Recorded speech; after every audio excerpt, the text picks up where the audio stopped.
Hey everybody, it's Cali Yost, and every now and then I like to introduce you to some of the experts that share their advice in my new book, Tweak It. And today I'm thrilled to have with me Matt Villano. Matt, tell us a little bit about yourself. Well, I am Matt Villano, and Kelly, thanks for having me with you today.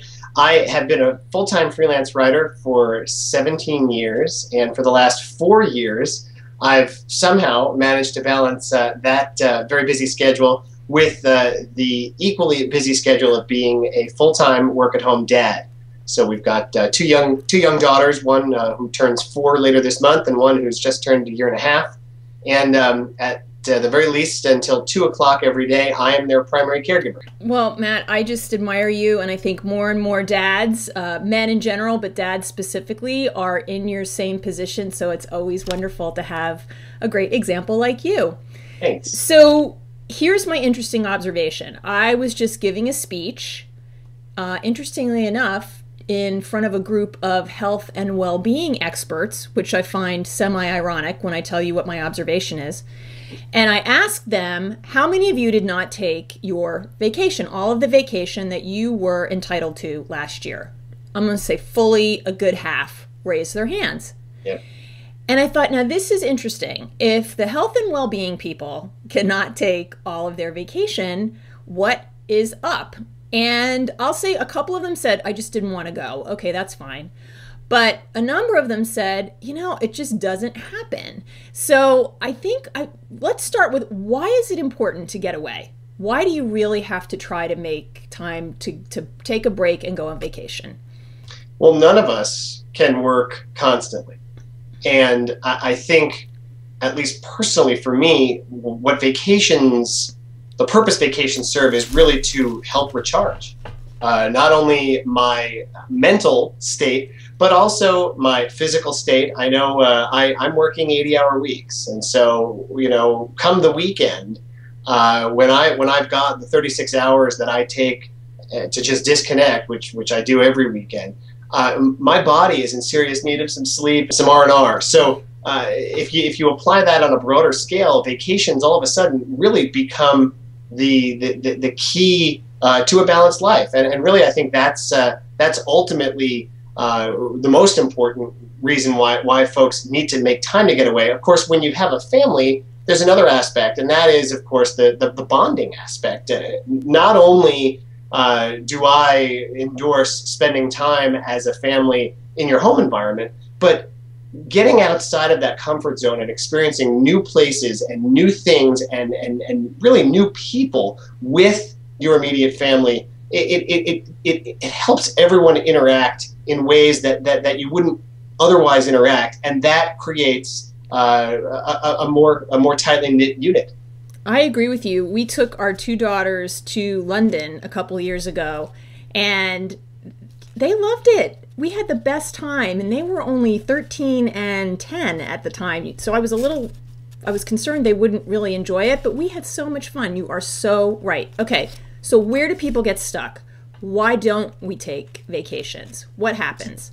I think people get stuck in 2 main areas. Number one, of course, is the routine is to work full weeks, to work really hard, to get caught up in this cycle of, oh, well, work comes first. And so I think the number one answer to your question, Kelly, the first answer to your question is basically, people get stuck in the routine of doing the same thing over and over again, the rote, the cycle of working and trying to squeeze everything else in around work.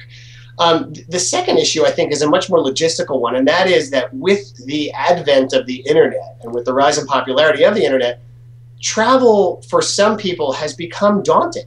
Yeah. This notion of booking all of these disparate parts of a big vacation. And that's where I think sites like Expedia really can come in handy, where you have the opportunity to book plane, hotel, and rental car, if that's what you're going for, in one place at one time. Really makes the whole process of booking travel, booking a vacation, a lot easier. Yeah, I think you're right. And you gave a wonderful tip. I think I think, at least for me also, it's daunting. Where are we going to go? You know, what are we going to do? And I love the advice that you gave in the book, and people can go to the tweakittogether.com site for one of your bonus tweaks around travel. And for example, you talked about keeping the travel jar, the wish jar, where you sort of all year long just keep putting things in the jar. Yep. So that when the end of the year comes, or at one point in the year where you want to plan, you're opening the jar and you're sort of seeing where you might want to go, which I think was really terrific. What other small get started tips do you have for people so it doesn't seem quite so daunting? Yes, I've also blogged about the travel dream jar on my blog, which is wanderingpod.com. It's a family travel blog. But in terms of day-to-day tips, you know, people, I think, don't embrace the day trip as much as they could. Just because I advocate family travel doesn't mean I am standing here saying every single family should plan a 2-week trip to the pyramids of Giza. Now, obviously, that's not something everyone can afford. You know, if I can bring my family there at some point in our lives, I'll be a happy man.